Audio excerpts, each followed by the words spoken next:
Bom dia, senhoras e senhores. Sejam bem-vindos ao webcast e teleconferência da Petrobras com analistas e investidores, referente aos resultados do primeiro trimestre de 2019. Informamos que os participantes acompanharão a transmissão pela internet e por telefone apenas como ouvintes. Após uma introdução, será aberta a sessão de perguntas e respostas, quando serão dadas as orientações aos participantes. Caso alguém necessite de assistência durante a transmissão, por favor, solicite a ajuda de um operador digitando *0. Iniciaremos ouvindo o presidente da Petrobras, Sr. Roberto Castello Branco, com os principais destaques do resultado. Em seguida, serão respondidas as perguntas dos participantes. Informamos que a apresentação permanecerá disponível ao longo do webcast e no site de Relações com Investidores da companhia. Estão presentes hoje conosco o Sr. Roberto Castello Branco, presidente da Petrobras, a Sra. Andréa Almeida, diretora de Finanças e Relações com Investidores, a Sra. Anelise Quintão Lara, diretora de Refino e Gás Natural, o Sr. Carlos Alberto Pereira de Oliveira, diretor de Exploração e Produção, o Sr. Eberaldo de Almeida, diretor de Assuntos Corporativos, o Sr. Rafael Mendes Gomes, diretor de Governança e Conformidade, e demais executivos da companhia. Por favor, Sr. Roberto, queira prosseguir. Bom dia a todos, é um prazer estar aqui para conversarmos sobre o desempenho da Petrobras no primeiro trimestre deste ano. Não foi um trimestre brilhante, eu tenho que reconhecer isso. Nós tivemos alguns problemas, inclusive na produção, mas vocês verão que as notícias são boas, tanto no mês de abril como no futuro. E nós, lá no início de março, fizemos uma análise e chegamos à conclusão que nós conseguiremos, sem dúvida, alcançar as metas previstas para esse ano. Nós estamos nesse caminho e os números vão suportar isso. Um outro aspecto importante de respeito à dívida, nós conseguimos continuar a reduzir o nosso endividamento.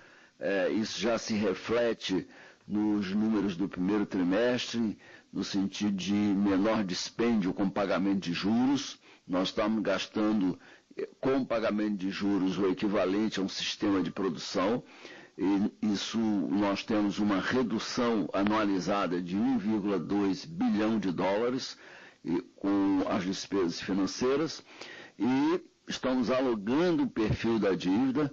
A maturidade média hoje é 9,42 anos, o que implica em minimização dos riscos de refinanciamento e, ao mesmo tempo, administrando melhor o caixa, otimizando a administração financeira. Isso é muito importante para melhorar a alocação de capital.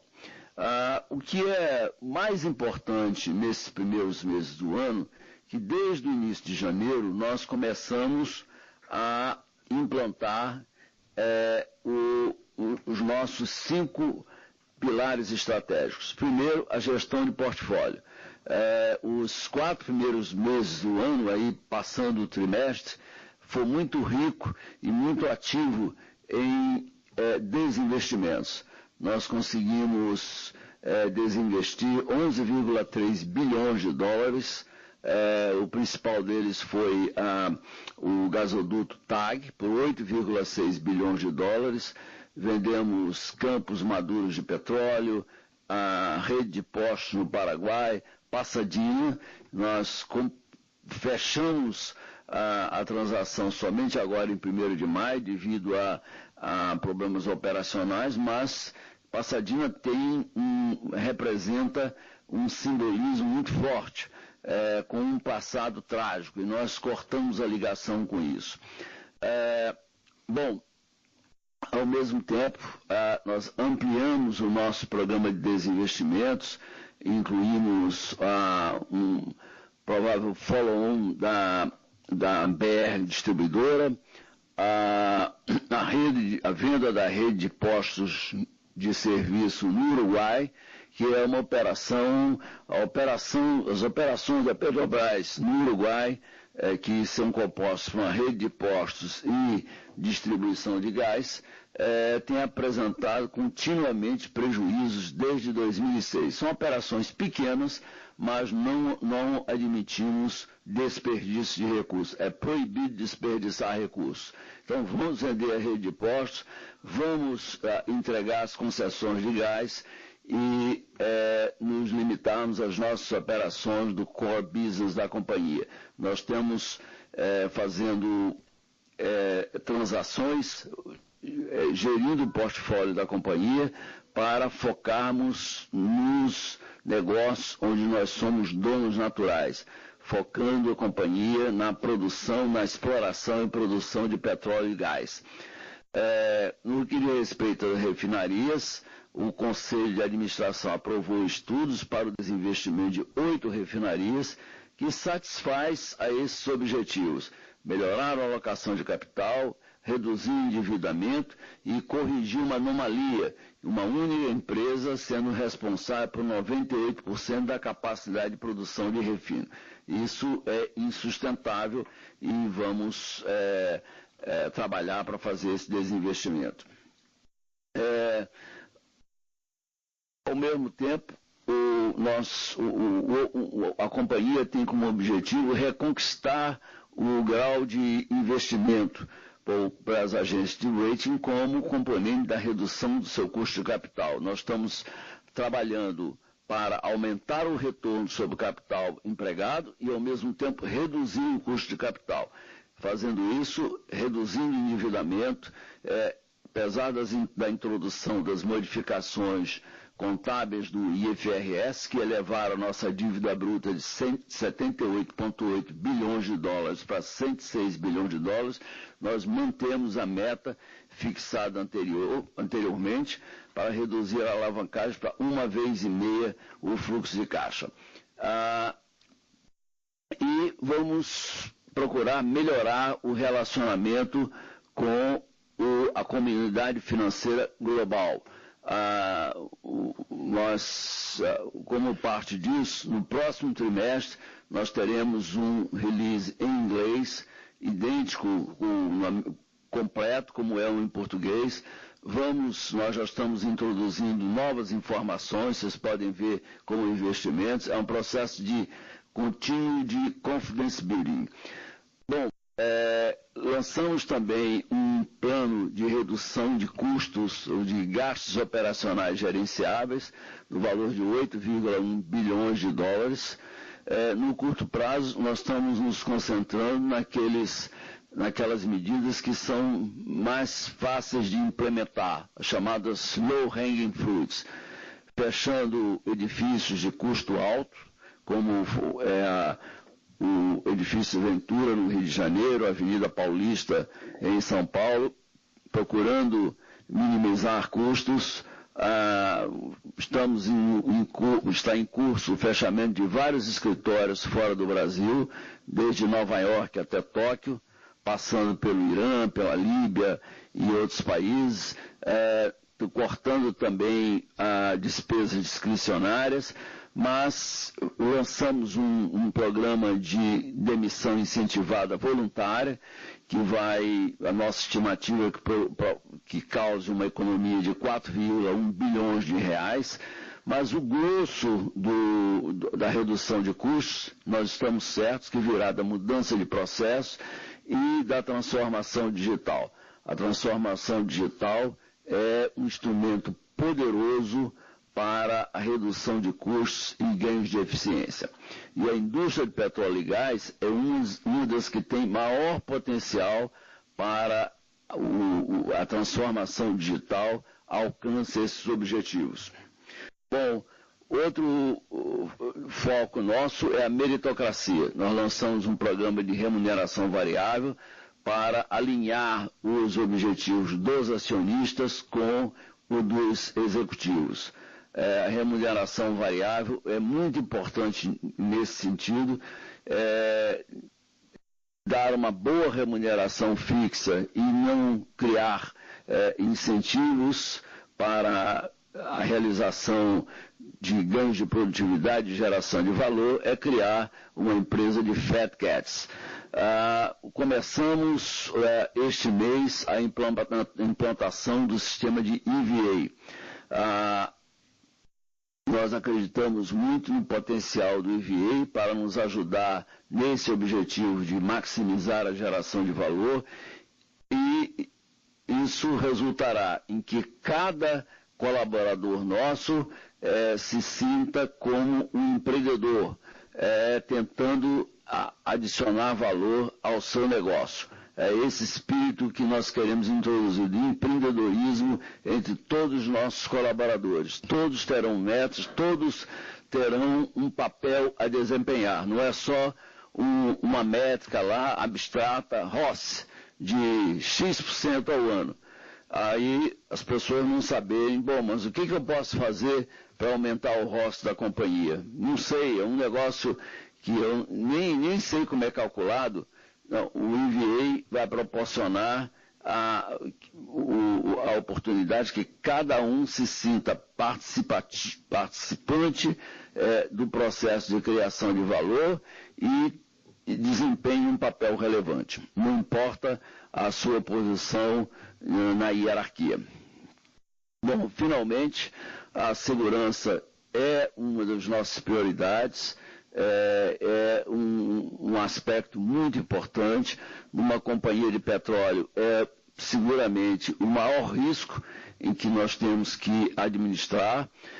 Está sendo lançado um programa de treinamento que vai envolver 180 mil pessoas entre os colaboradores da Petrobras e de empresas contratadas. Outro aspecto importante também é o combate ao furto de combustíveis.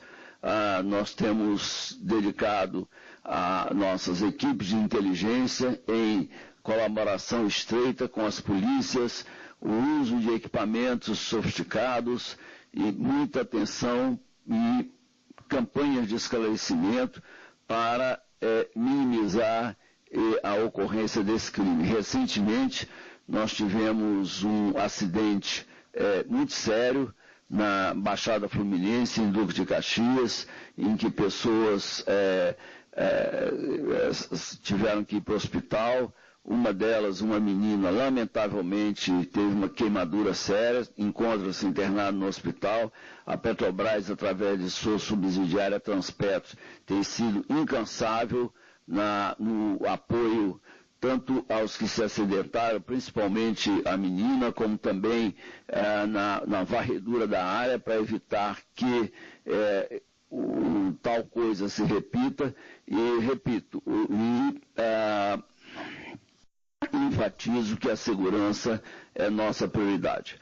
Bom, eu vou passar a palavra para Andréa Almeida, nossa nova Chief Financial Officer, para seus comentários sobre o resultado. Obrigado, Roberto. Bom dia a todos. Eu acho que o Roberto já cobriu os principais marcos estratégicos do trimestre. Vou tentar passar a mensagem financeira e também explicar um pouquinho das mudanças que a gente teve aí, graças à implementação do IFRS 16. Talvez o primeiro ponto mais relevante que eu queria reforçar é que a nossa meta de alavancagem não muda, né? Nós estamos comprometidos em desalavancar a empresa, então o nosso indicador de dívida líquida EBITDA de 1,5 está mantido, mesmo após os ajustes do IFRS. Nós vamos manter por um tempo os cálculos considerando e excluindo o efeito, até para o mercado ir se ajustando e se acostumando com os números, né?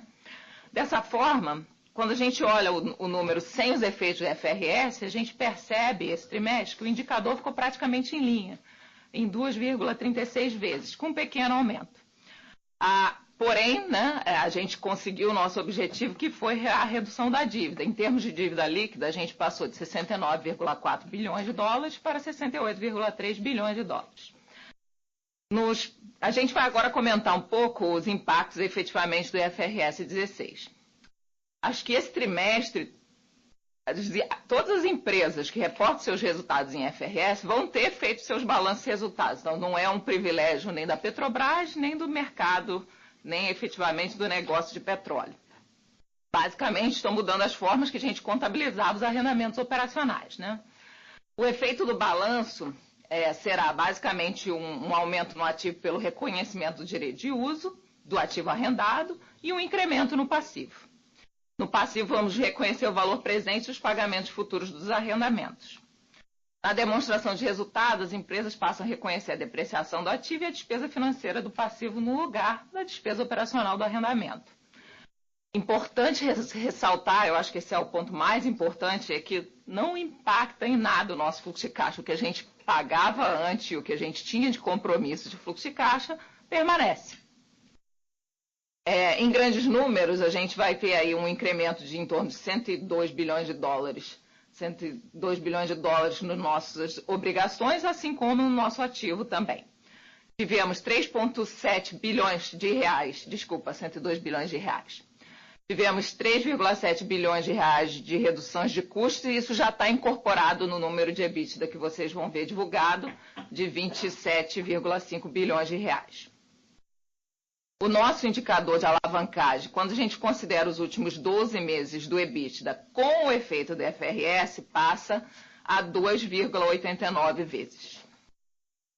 Basicamente, esse é o resumo que a gente queria dar aí dos efeitos que aconteceram aí, que vocês vão ver ao longo do tempo na nossa empresa e nos nossos indicadores.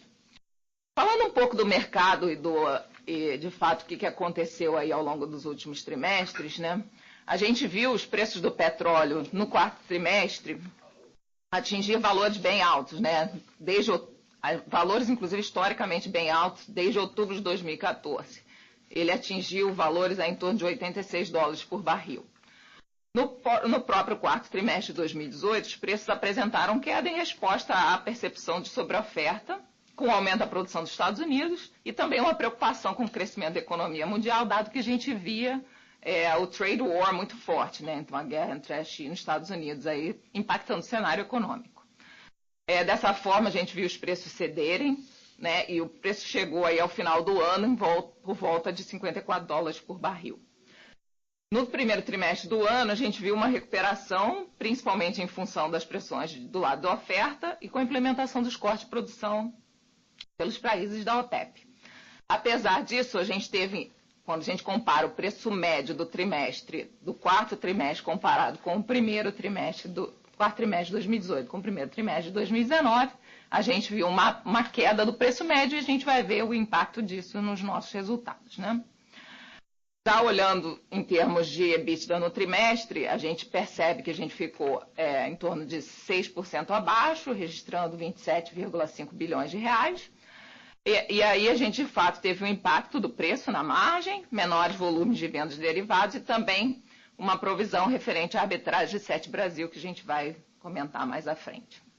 Quando a gente olha o EBITDA por segmento, na hora que a gente vê, obviamente, no nosso setor de exploração e produção, que é o nosso maior gerador de caixa da empresa, ele registrou EBITDA em torno de 25,5 bilhões de reais. Um pouco abaixo do trimestre anterior, por conta de uma redução da produção, que o Roberto já comentou, principalmente em consequência das paradas programadas, que a gente tem normalmente nos primeiros trimestres do ano, e também devido à queda do Brent. No caso do refino, quando a gente compara o primeiro trimestre com o quarto trimestre do ano passado, a gente observa uma melhora do EBITDA para 4,7 bilhões de reais. É fato que o impacto que a gente viu no quarto trimestre foi consequência da venda do produto refinado com custos mais altos, dado o preço do Brent mais alto nos trimestres anteriores. Quando a gente compara dentro do ano, a gente teve efetivamente maiores vendas de diesel e a gente teve um aumento do nosso market share, porém esse aumento ainda foi impactado pelo preço alto, o custo da produção ainda foi impactado pelo preço alto dos trimestres anteriores e a gente também teve mais produto importado no nosso mix e a gente não conseguiu recuperar os níveis do primeiro trimestre de 2018. No setor de gás e energia, a gente teve o EBITDA de 2,2 bilhões de reais e o maior impacto aí, de novo, a gente tem itens não recorrentes que trazem, né, algumas variações aí no nosso resultado. A gente teve no quarto trimestre de 2018 um efeito grande positivo da reversão da provisão de perda de crédito dos recebíveis da Eletrobras. Esse talvez seja o maior efeito aí da variação que a gente vê no setor de gás e energia. Bom, acho que notícias boas de fluxo de caixa livre, a gente continua efetivamente aí apresentando fluxo de caixa livre muito relevante, 12,1 bilhões de reais, e ainda assim a gente vê uma queda, porque a gente também teve pagamentos, talvez, a gente pode dizer, pontuais, né, no trimestre, como o pagamento da terceira parcela do Class Action, de 4,2 bilhões de reais, e o pagamento do acordo do DOJ de 3 bilhões de reais. Compensados parcialmente pelo recebimento de 1,5 bilhão da subvenção do diesel do ano passado, né? Acho que o Roberto já falou bastante do liability management, né? E de fato a gente vem colocando em prática o que a gente divulgou para o mercado, a gente conseguiu de fato alongar o prazo médio da nossa dívida e a gente vê que a gente não tem mais concentração de amortização aí de vencimento, o que é super positivo e diminui o risco de fluxo de caixa da empresa, né? Se a gente no trimestre, vamos dizer assim, a gente obviamente colocando em prática o liability, a gente captou 16 bilhões de reais, sendo 11,5 de títulos no mercado de capitais internacionais e uma oferta pública de debênture. Repagamos também diversos empréstimos e financiamentos, entre eles recompra de títulos também, pré-pagamentos de 14,6 bilhões de reais e de empréstimos bilaterais e 1,2 bilhão de financiamento junto ao BNDES. Quando a gente olha o que aconteceu com os nossos investimentos, a gente teve efetivamente valor de 2,3 bilhões no trimestre, sendo que a principal concentração é do setor de AIP, e aí, claro que se destacam os novos campos do pré-sal da Baía de Santos, como os mais representativos. Como o nosso foco é, de fato, redução de custo, e o Roberto já mencionou, né, alinhado com o nosso plano de resiliência, talvez eu destacaria aqui a importância da redução do custo de extração e que a gente acredita que isso vai evoluir ainda mais na medida que a gente entra com os novos ramp-ups dos campos do pré-sal. Falando em lucro, tivemos um lucro líquido de 4 bilhões, superior ao trimestre anterior. Nosso lucro líquido ele é, de fato, impactado por itens também especiais, o que a gente considera não recorrente. Quando a gente observa o lucro bruto, a gente já comentou, né? Então a gente teve impactos de menor produção, menores vendas de derivados e o Brent, o preço do Brent afetando, né? Mas, porém, por outro lado, as despesas operacionais se reduziram de uma forma significativa. E essa linha tem um impacto muito forte de itens não recorrentes, variações no impairment, provisões para contingências em processos judiciais e também resultado de venda de ativos. Então, assim, do quarto trimestre para o primeiro, a gente teve também alguns eventos desses que impactaram. Nesse caso, as despesas operacionais, a variação foi positiva.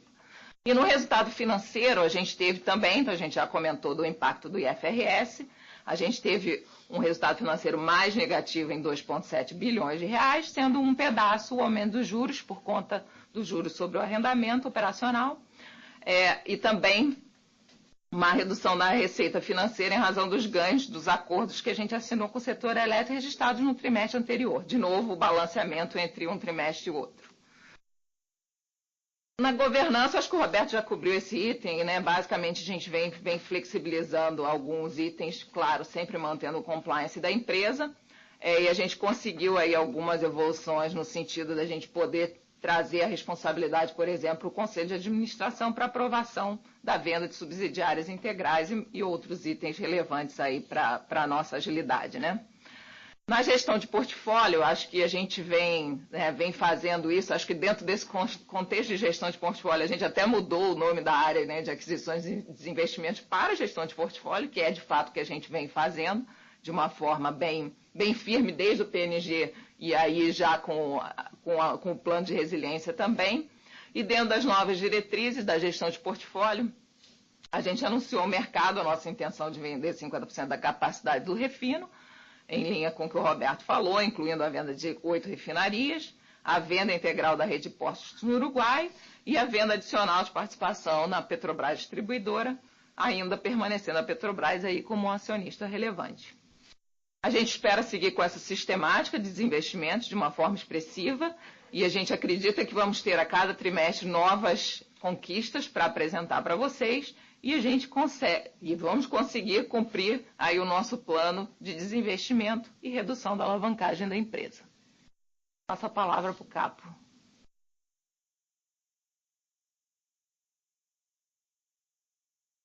Bem, bom dia a todos. Começar falando sobre a produção. E nesse slide vou estressar um pouco aqui sobre a questão da queda de produção entre trimestres.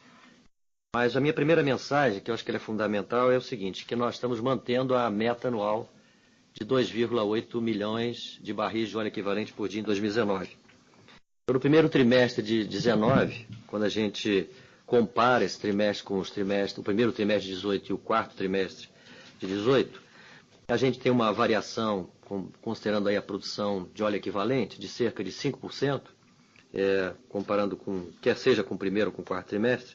Isso se explica pelo desinvestimento que a gente fez no campo de Roncador, que agora em 2019 a gente não conta mais com 25% da produção de Roncador, que foi vendido. A gente vendeu também a nossa participação lá na empresa nos Estados Unidos. Praticamente quase a totalidade, mantivemos 20% da nossa participação lá. Nós, no que diz respeito aos sistemas novos, a gente tem entrado com bastante sistema, mas são sistemas mais complexos. O sistema de gás, ele requer temos tido alguma demora, vamos dizer assim, no comissionamento desses sistemas, que agora já temos resolvido. Isso apareceu no primeiro trimestre. E também nós tivemos uma maior quantidade de paradas nesse primeiro trimestre, né? Então, essa maior quantidade de paradas também contribuiu para que a gente tivesse uma redução. Então, agora, por outro lado, nós tivemos 3 plataformas novas, então entrando aí no primeiro trimestre, que foi a 76, a 77, no campo de Búzios, a 67 no campo de Lula, e elas também ajudaram a compensar o declínio natural da produção que sempre acontece. O importante citar é que com a instalação de 7 novas plataformas que foram colocadas em produção aí nos últimos 11 meses, né, nós estamos agora no processo de ramp-up dessas unidades, né, fizemos os ajustes do sistema de gás e estamos aí em ramp-up. E por conta disso mesmo é que eu volto na minha primeira frase de que nós estamos mantendo essa meta anual, nossa meta prevista de 2,8 milhões de barris de óleo equivalente por dia em 19. Né? Se a gente olhar para o lado direito aí do slide, a gente vai ver que exatamente essa entrada em produção das novas plataformas no pré-sal, né? Também um pouco em parte pela mudança na composição do portfólio do pós-sal com essa venda de ativos que nós temos feito, né? A gente vê que está se tornando cada vez mais relevante a produção do pré-sal. A gente saiu de 44% no primeiro trimestre de 18, a participação do pré-sal na produção total, para 49% no primeiro trimestre de 2019. Né? Isso é uma tendência de seguirmos assim. Nesse próximo slide, a gente vê, a gente está fazendo aqui uma comparação, quando a gente olha para a parte verde, que está aí no slide, na parte mais à esquerda, a gente está colocando na mesma base a produção em termos de base de ativos, ou seja, a gente está desconsiderando os ativos que já foram desinvestidos, né? Então, nós vemos aí um primeiro trimestre 19, que a gente já mencionou, com a produção de 2,5 milhões de barris, tá? Arredondado aí para um número, né? Mas já em abril a gente já vê o crescimento dessa produção para 2,6, ou seja, voltando na mesma produção patamar do quarto trimestre. E agora, nos últimos 10 dias, nós estamos aí em 2,7 milhões de barris de óleo equivalente por dia. E agora, no mês de maio, se a gente pegar só o mês de maio, nós já estamos aí acima de 2,8 milhões de barris de óleo equivalente por dia. Esse número nem aparece aí no slide, né? Porque acabei de pegar esse número, é o número de agora, né? Então, a estimativa nós já estamos aí acima de 2,8 milhões de barris de óleo equivalente por dia aí, só no mês de maio, né? Essa é uma tendência importante. No dia 2 de maio, agora, na semana passada, nós completamos o ramp-up da plataforma P74. Ela agora está produzindo na sua máxima capacidade, 150 mil barris por dia.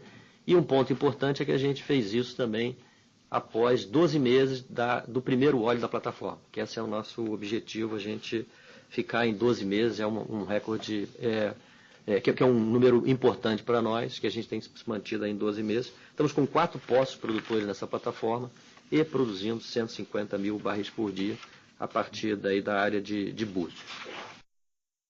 Seguindo aqui para a questão de gastos no EIP, ponto importante é que nós reduzimos, quando a gente olha para o lado esquerdo aí da figura, nos gastos operacionais gerenciáveis, nós reduzimos aí 22% nesses gastos, quando a gente compara trimestre de 19, primeiro trimestre de 19 com o primeiro trimestre de 2018, né? Isso é função de otimização de gastos com intervenção em impostos, tá? E também ajudado, em parte, pela desvalorização cambial que a gente teve nesse período. Quando a gente, então, agora olha para o lado direito da figura, que é a parte dos custos de extração, né, nós estamos aí no patamar de $10. Então, apesar da gente ter tido uma menor produção no primeiro trimestre, a redução que a gente teve nos gastos operacionais gerenciáveis permitiu que a gente ficasse aí nesse patamar de $10 comparado ao quarto trimestre e mantendo aí essa diferença de $1 por barril, que é bastante significativo quando a gente compara o primeiro TRI de 19 com o primeiro TRI de 18. E no pré-sal, a gente está se mantendo aí com custo de extração abaixo de $7 o barril. Vou falar um pouco aqui nesse slide sobre a revisão do contrato da seção onerosa. Em 9 de abril de 19, o Conselho Nacional de Política Energética, o CNPE, ele deliberou a respeito da revisão do contrato da seção onerosa, né, e definiu, então, o ressarcimento da Petrobras de cerca de $9 bilhões. Em 18 de abril, ou seja, 9 dias depois, também o Conselho Nacional de Política Energética ele publicou uma resolução sobre quais serão os parâmetros para a licitação dos volumes excedentes do contrato da seção onerosa, né, que agora nos campos de Búzios, Sépia, Atapu e Itapu, que vão ser as áreas que vão a leilão. E a Petrobras, então, ela tem, a partir dessa publicação, ela tem que exercer o seu direito de preferência na licitação relacionada a essas áreas até o dia 17 de maio. Em 23 de abril, o Ministério de Minas e Energia publicou uma portaria complementar estabelecendo quais são as diretrizes para o cálculo da compensação que a Petrobras vai receber pelo fato de vir a ser feita uma licitação nessas áreas onde ela já está produzindo. Então, ela vai abrir participação para outras empresas através dessa licitação e vai ter uma compensação, por isso que a gente chama de diferimento, tá certo? E o importante disso é que nessa resolução e essa portaria que foi publicada sobre esse leilão de excedentes, né, nós vamos ser compensados pelos investimentos realizados com base, né, em parâmetros de mercado, que são os parâmetros de preço, de óleo, então já são prefixados, esse preço de venda de óleo, de gás, da mesma forma os investimentos e os custos operacionais, que constam já dessa resolução e já está tudo pré-especificado. E por último, comentar um pouco aqui sobre algo que aconteceu agora mais recente, no mês de abril, e que também para nós é importante, que é essa província petrolífera de Sergipe Águas Profundas, na qual a gente já vem trabalhando há algum tempo, e através da extensão, que a gente fez um poço em Moita Bonita, então a gente confirmou a extensão dessa acumulação de Moita Bonita. Nessa área de Sergipe Águas Profundas, a gente já fez 6 descobertas, né, que são as descobertas que estão mostradas aí de Cumbe, Barra, Farfã, Muriô, Moita Bonita e Poço Verde. E com a confirmação dessa extensão e mais o teste de longa duração em Farfã, que ainda está previsto para 2019, isso abre uma perspectiva importante para a Petrobras, uma nova província nessa área. Nós já temos aí um módulo previsto, um sistema previsto no nosso PNG 1923, que é um FPSO com capacidade para 100 mil barris por dia. E nessa província que a gente tem encontrado também óleo e óleo reservatório de excelente qualidade, né? Eu queria deixar essa mensagem também aqui e vou pedir aqui ao João Henrique que, por favor, comente um pouco mais aí sobre a parte dos novos sistemas. Bom dia. Falando dos novos sistemas, né, a gente teve 7 sistemas novos entrando em produção em 11 meses. A gente, em abril de 2008, a P74 entrou em produção e 11 meses depois foi começada a produção da P77. Esse é um marco importante. Ele foi alcançado com um alto índice de eficiência, segurança operacional e demonstra a capacidade da Petrobras em executar um planejamento complexo e que integra todas as áreas da companhia. Esse marco também ele é muito importante em função dos 10 anos aí do início da produção do pré-sal. Nós temos um sistema no campo de Tartaruga, 2 no campo de Lula e 4 desses sistemas estão na seção onerosa no campo de Búzios.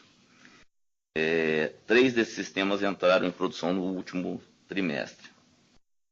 Temos tido bons resultados de produção nesses sistemas. Búzios 1, como o Capo falou, ele atingiu a capacidade máxima de produção de 150 mil barris no dia 2 de maio agora, e com apenas 4 poços em produção na unidade. Esse ano ainda a gente deve ter mais 4 sistemas atingindo a capacidade máxima de produção, e eles serão fundamentais aí para garantir a produção, a nossa meta de produção até o final do ano. O próximo slide, né, ele mostra o trabalho que a gente está fazendo para acelerar o ramp-up das unidades. A gente tem um nível de prontidão da área de poços e subsídia bastante elevado. 86% dos poços que devem entrar em operação em 2019 nos campos de Búzios, Lula Sul, Lula, Berbigão, Sururu e Tartaruga Verde já estão perfurados e completados. E o tempo médio de ramp-up das unidades, né, o tempo médio para topar as unidades, a gente está conseguindo um resultado muito bom, que a gente está conseguindo fazer num tempo inferior a 12 meses. Né? E isso é fruto do investimento em tecnologia e da padronização e repetitividade que a gente está tendo nessas unidades que tem um projeto semelhante. Nesse slide a gente mostra os novos sistemas que devem entrar em produção nos próximos anos. Esses sistemas devem garantir aí o nosso crescimento de produção, que deve se situar aí em cerca de 5% ao ano. A P68 no campo de Berbigão já está com um nível de completação de mais de 95%. Entra em operação ainda em 2019.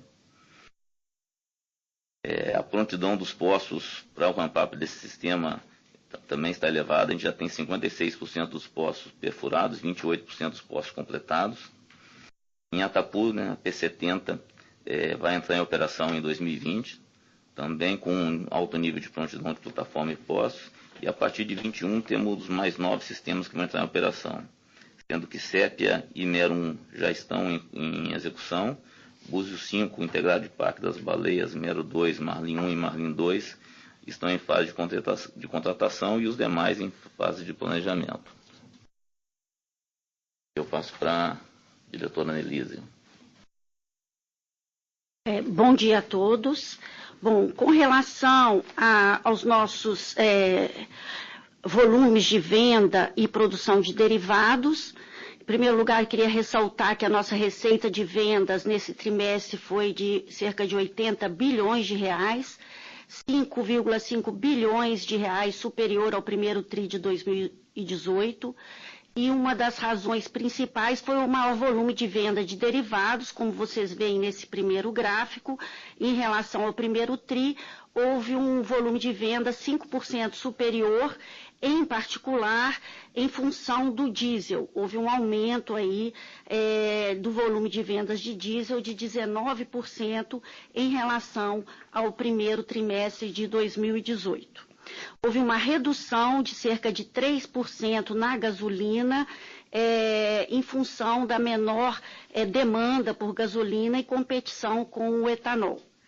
Em termos de produção de derivados, houve também um aumento de 4% nesse trimestre em relação ao primeiro trimestre de 2018, basicamente também refletindo o aumento da produção de diesel, que subiu 9% também na comparação com o primeiro trimestre do ano anterior. A participação do petróleo nacional no refino foi reduzida em 2%. A participação nesse primeiro trimestre foi de 92%, devido à menor produção de petróleo nacional. A disponibilidade operacional das nossas refinarias ficou em 94%.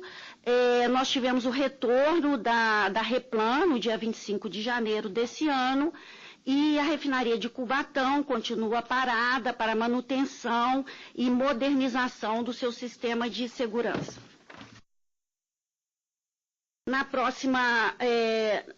No próximo slide, a gente vê a questão do fator de utilização do refino, market share.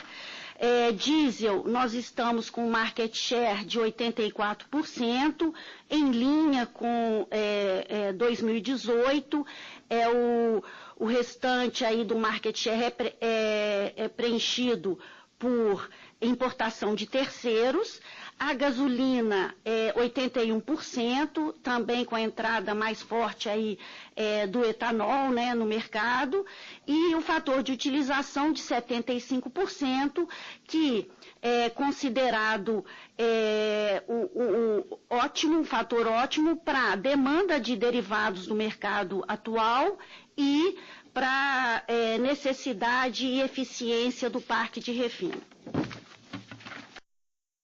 No próximo slide, a gente vê o balanço importação e exportação, principalmente um aumento da importação praticamente dobrando entre o primeiro TRI de 19 para o primeiro TRI de 2018, em função tanto do aumento da importação de petróleo, como de derivados, em particular o diesel, para atender a demanda do mercado.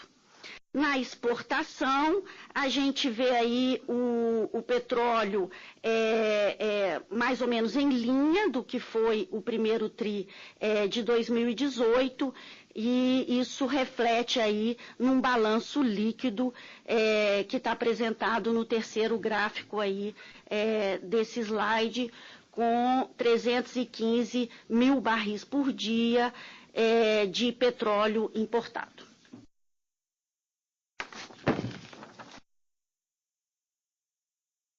Em termos de gás e energia, o lucro da nossa área de gás e energia foi de cerca de 1,5 bilhões de reais e um aumento superior a 770 milhões de reais em relação ao primeiro TRI de 2018, principalmente devido às maiores margens no segmento de energia e na comercialização do gás natural, associado a menores provisões de créditos esperadas e com perdas judiciais.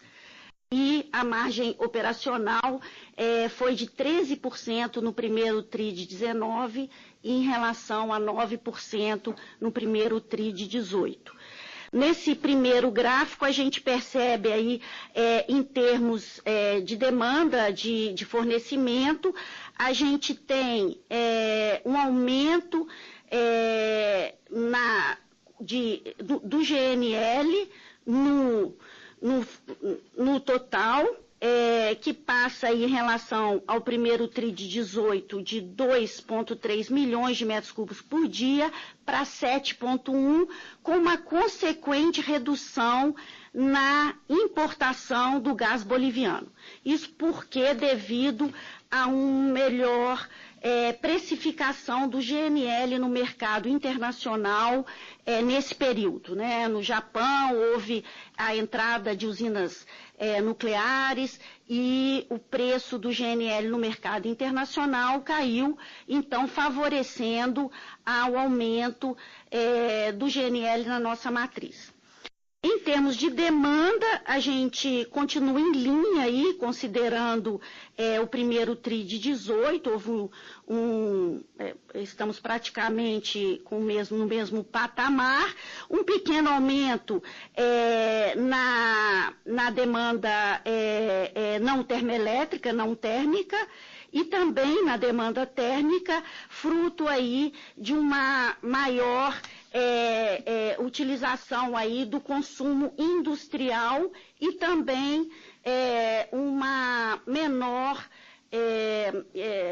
efluente aí de chuvas e tal, que acabou favorecendo o aumento da demanda térmica também nesse período, em relação ao quarto TRI de 2018 e mesmo em relação ao primeiro TRI de 2018. Bom, era isso e agora estamos à disposição para perguntas. Agora daremos início à sessão de perguntas e respostas. Solicitamos que cada participante faça no máximo 2 perguntas. As perguntas devem ser feitas seguidamente e não deve ser utilizada a função viva voz.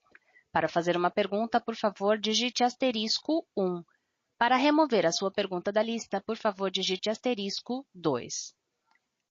A primeira pergunta vem de Rodolfo Angeli, JP Morgan. Bom dia, obrigado. Minhas duas perguntas são as seguintes. A primeira, em relação à geração de caixa, acho que de fato esse é um número que nós, os investidores, estamos olhando bem de perto. Ele tem sido bastante forte, né?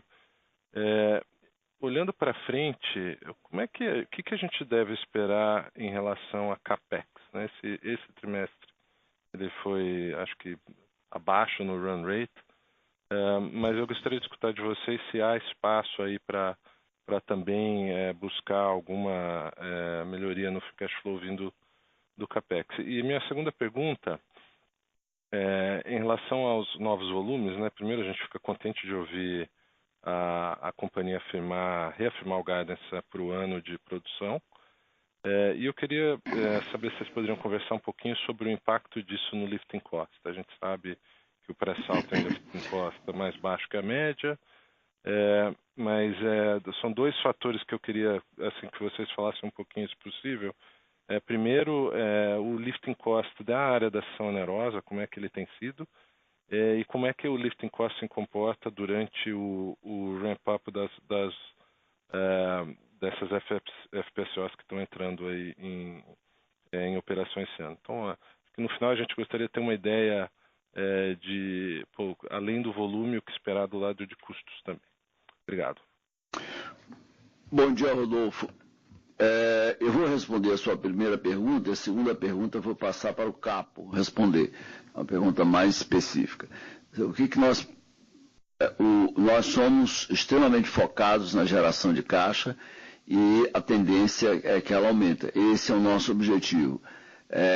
Tanto pela aceleração da produção de petróleo, como pela redução de custos. Nós estamos trabalhando nas duas frentes, buscando reduzir custos, tanto custos operacionais como custos administrativos, e esperamos, sem dúvida nenhuma, ter sucesso nesse objetivo.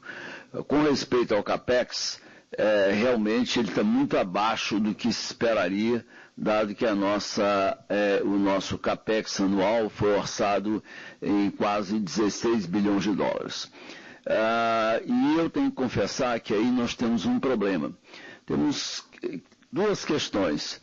Primeiro, como eu tinha observado em períodos passados, a Petrobras tem o costume de superestimar o seu CAPEX orçado para o ano. O que é muito ruim, porque cria expectativas que não se cumprem e, ao mesmo tempo, provoca problemas na administração financeira da companhia, o que é custoso, que implica em desperdício na alocação de capital. Por outro lado, existe também, pode estar refletindo, uma lentidão interna na execução de compras. Esses assuntos vão ser discutidos nos próximos dias para que nós possamos corrigir os desvios em relação ao programado ou então reestimar o CAPEX para o ano, que sem dúvida nenhuma deve também ser mais elevado devido à nossa participação nos leilões previstos pela ANP, inclusive dos excedentes da seção onerosa. Eu vou passar ao Capo agora. Eu acredito que quanto mais produção, quanto maior a participação do pré-sal na nossa produção total, menor será o lifting cost. Mas eu passo ao Capo, que terá, sem dúvida nenhuma, uma resposta muito melhor, muito mais especializada do que eu poderei lhe dar. Bem, Rodolfo, bom dia aí. Primeira coisa, você estava falando sobre o lifting cost. Certamente com a entrada aí do pré-sal, nós estamos trabalhando para baixar esse lifting cost, mais plataformas no pré-sal. E a gente tem se mantido aí em $10 por barril nesse patamar. Nós temos a expectativa que a gente vai conseguir ficar abaixo de $10 na medida que a gente for colocando mais produção, né? Então é nessa linha que nós estamos trabalhando, tá? Superar esse patamar e ficar abaixo de $10. Nós não costumamos quebrar o lifting cost dentro do pré-sal, exceção onerosa e outros, mas na seção onerosa, você tem visto aqui, você está vendo que a gente está com custo de tração do pré-sal de $7 aí por barril em média. Na seção onerosa, o nosso custo é menor que isso, porque nós trabalhamos com plataformas próprias, né? Então nós temos um custo menor também, né? Então, apesar de a gente não abrir esse número, ele é menor que os $7 por barril que a gente tem na média do pré-sal. Ok, obrigado, Roberto. Obrigado, Carlos. A próxima pergunta vem de Bruno Montanari, Morgan Stanley. Bom dia, obrigado por pegar as perguntas. Eu queria entender o trend dos poços nas novas plataformas. Na P74, os flow rates estão próximos aí a quase 40 mil barris por dia, que é bem superior aos números que a gente estava acostumado em Lula e Sapinhoá. Essa deve ser a tendência de produtividade daqui para frente no pré-sal, ou é algo que se aplica especificamente em Búzios e Libra, por exemplo? E se de fato for a nova tendência, isso muda de alguma maneira a curva de CAPEX para os projetos daqui em diante?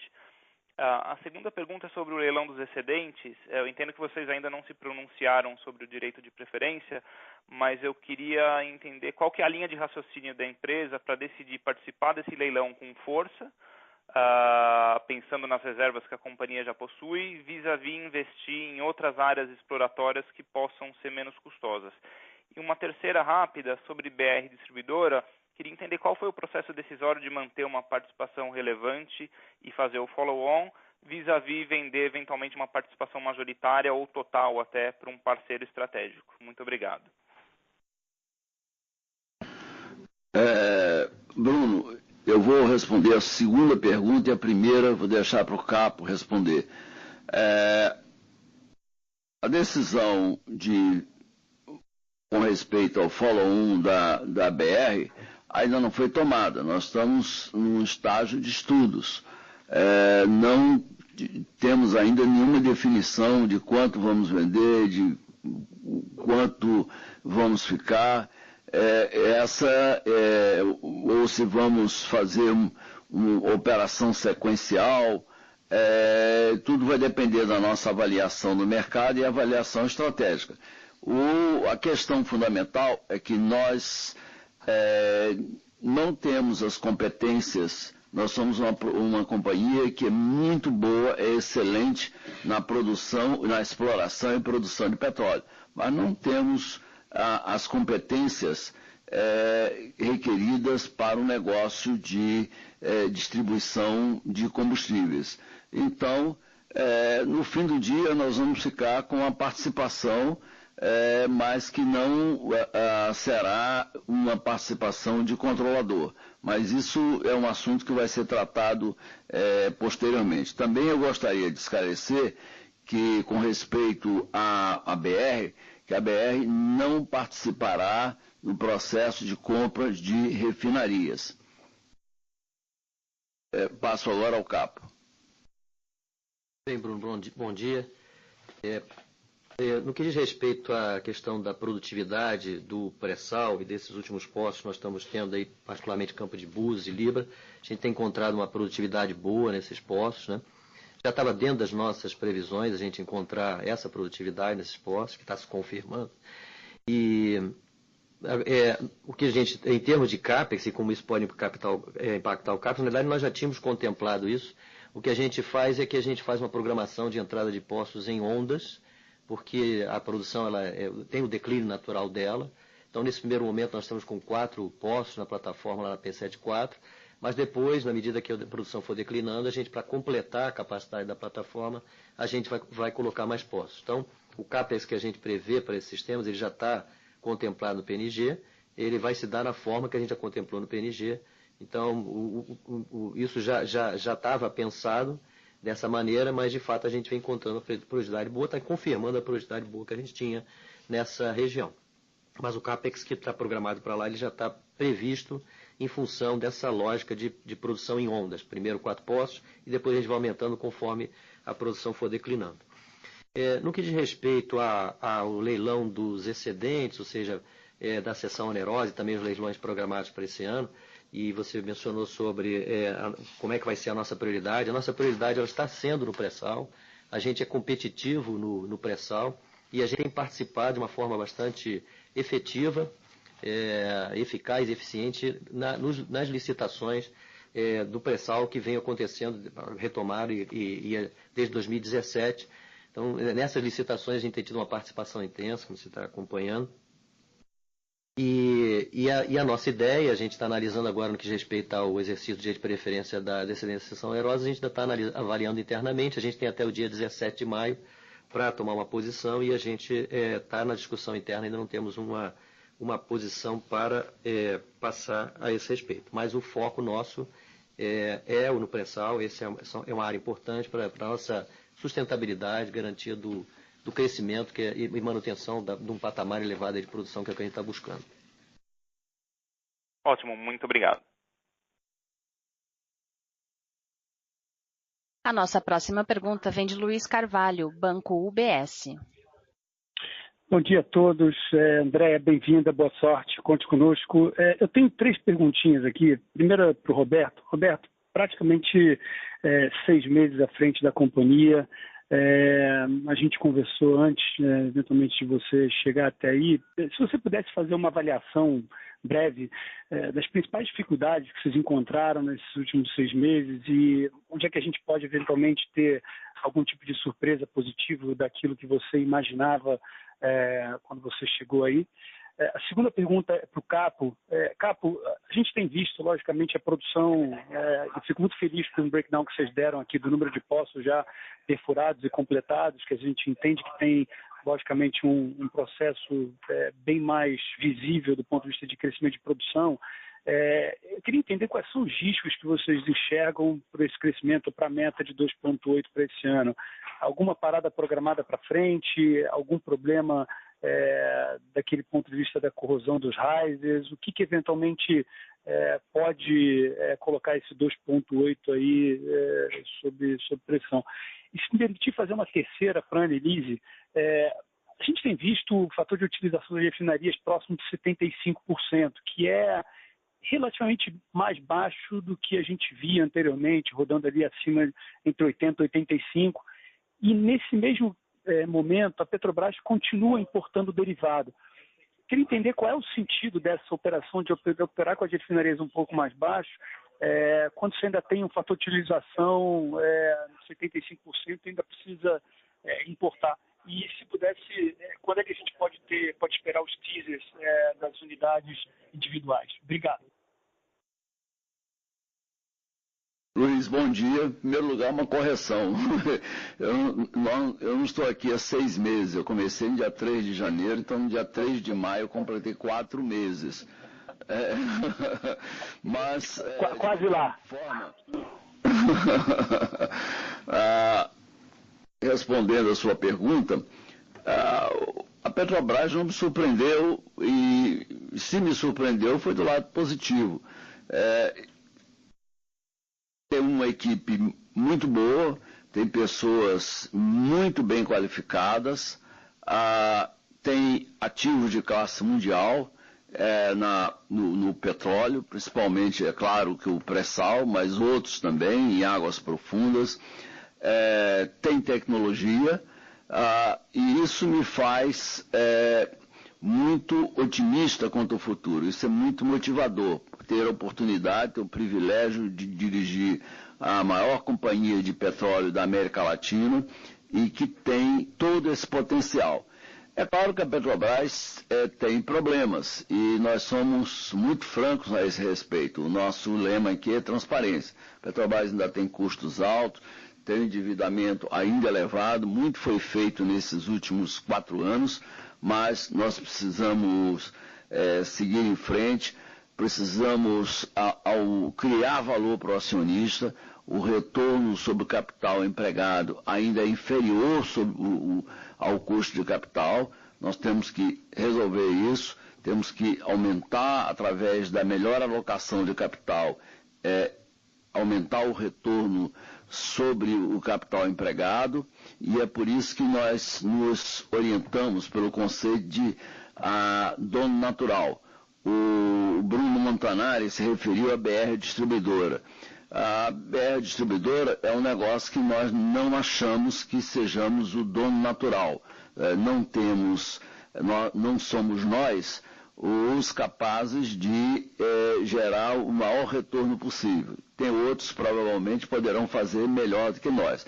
Mas, assim mesmo, a BR Distribuidora está tendo a oportunidade de melhorar bastante. Nós estamos mudando o management da BR Distribuidora, tem um novo CEO, tem várias iniciativas em curso lá que vão permitir que a BR tenha capacidade de executar melhor o seu potencial, porque ela também é uma companhia muito boa, tem 8.500 postos aproximadamente espalhados pelo Brasil, tem um brand name forte no Brasil, então pode fazer muito melhor do que tem feito até agora. E a Petrobras também.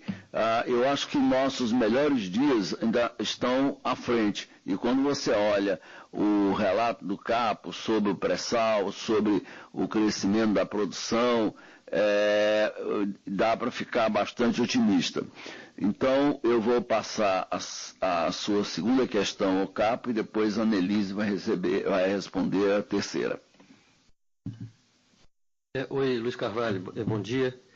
Com respeito aos riscos da produção, ou seja, a manutenção da meta de 2,8 milhões de barris de óleo equivalente por dia, nós já embutimos nessa meta, ou seja, as paradas programadas que a gente está prevendo para esse ano, né? Então, na realidade, a gente teve uma concentração de paradas agora no primeiro trimestre. A gente espera também ter algumas paradas maiores aí no início do segundo trimestre, mas já numa produção mais elevada. Então, a gente já está tudo embutido no comportamento da produção, assim como os riscos que estão associados à nossa atividade, né? Ou seja, toda essa parte que você falou dos dutos, risco de raios, na realidade, nós fazemos uma avaliação periódica, uma inspeção periódica de todos os raios. Então, nós estamos com a perspectiva de alcançar essa meta 2,8 e já levando em consideração os riscos naturais da nossa atividade. Vou passar aqui para a Annelise. Luiz, com relação ao fator de utilização das refinarias, um primeiro ponto é que a Replan ela ficou parada até 25 de janeiro, isso impactou aí o primeiro TRI. Um segundo ponto, esse fator de utilização, ele também reflete a demanda por derivados no país, né? Então, a gente, com a produção nessa faixa, a gente está conseguindo atender a demanda.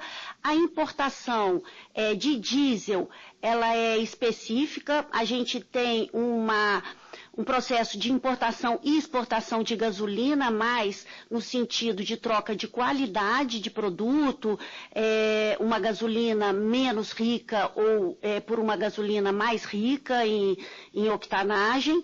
E não adianta você aumentar o FUT só focando especificamente no aumento de um dos derivados, né? O que pode acontecer é você aumentar a produção de outros derivados que vão estar sem demanda no mercado. Então, nesse sentido, a importação de 80 mil barris por dia de diesel, ela faz sentido econômico e atende ao processo nosso de otimização do nosso parque de refino. Ok, super obrigado, pessoal. Próxima pergunta, Pedro Medeiros, Citibank. Bom dia a todos, André, bem-vinda. Obrigado por pegar minhas perguntas e, na verdade, eu tenho 3 perguntas também, algumas são bastante objetivas. A primeira delas, eu queria, Capo, se você puder, por favor, tocar um pouquinho mais sobre as expectativas de implantação de novos poços no campo de Roncador. à luz da parceria que foi concretizada com o Equinor no ano passado.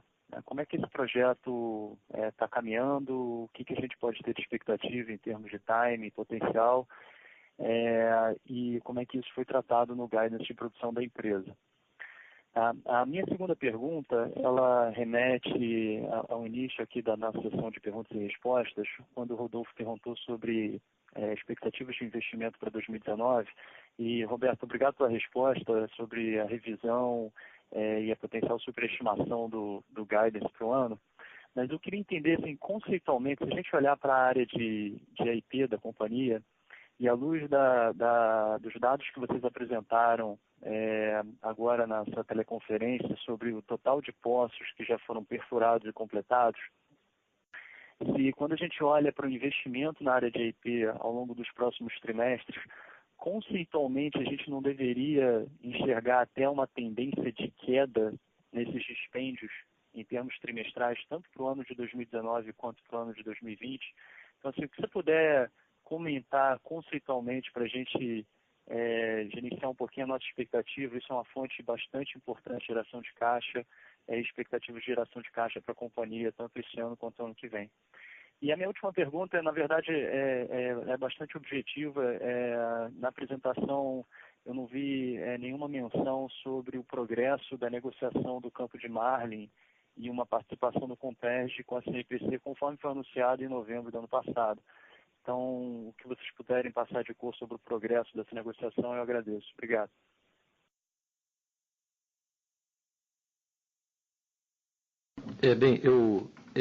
Pedro, bom dia. Vou comentar aqui sobre as expectativas da implantação de novos postos no campo de Roncador, através dessa parceria estratégica que nós fizemos com a Equinor. Nós temos feito um trabalho grande. Nosso propósito continua o mesmo, da gente aumentar o fator de recuperação do campo, de 28% para 34%, e esse ano nós estamos fazendo exatamente o detalhamento, o planejamento, junto com a Equinor, para a gente chegar nessa meta de aumentar o fator de recuperação. Esse ano 19 ele está dedicado a detalhar esses projetos, e nós devemos então ter um guidance para o campo em si a partir de 2020. Então esse é um trabalho demorado, é um trabalho importante, na medida que a gente precisa ter um aprofundamento do conhecimento dos reservatórios que a gente está conseguindo fazer através dessa parceria.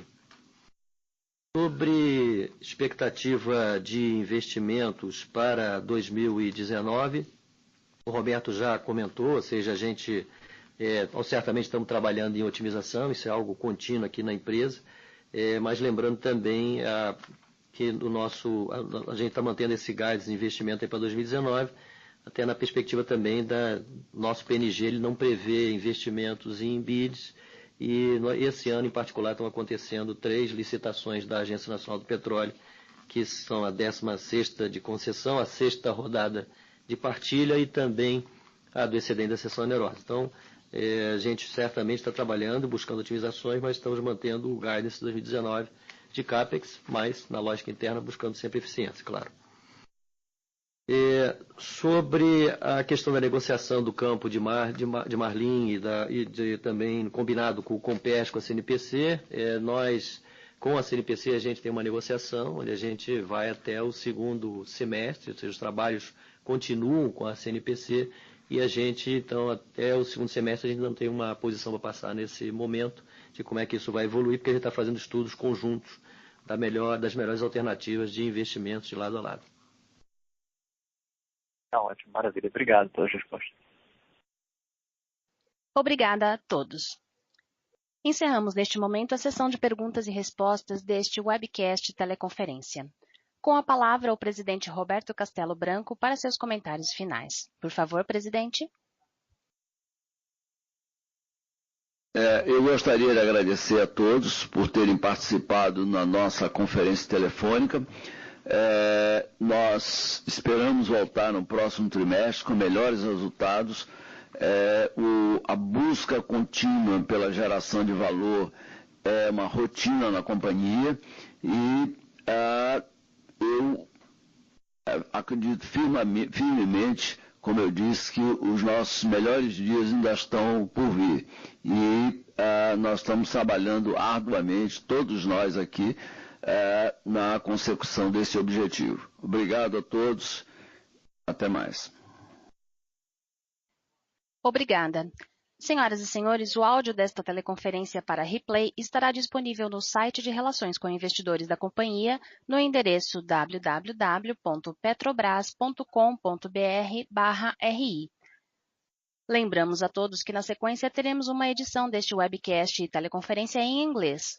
Muito obrigada pela sua participação e tenham um bom dia.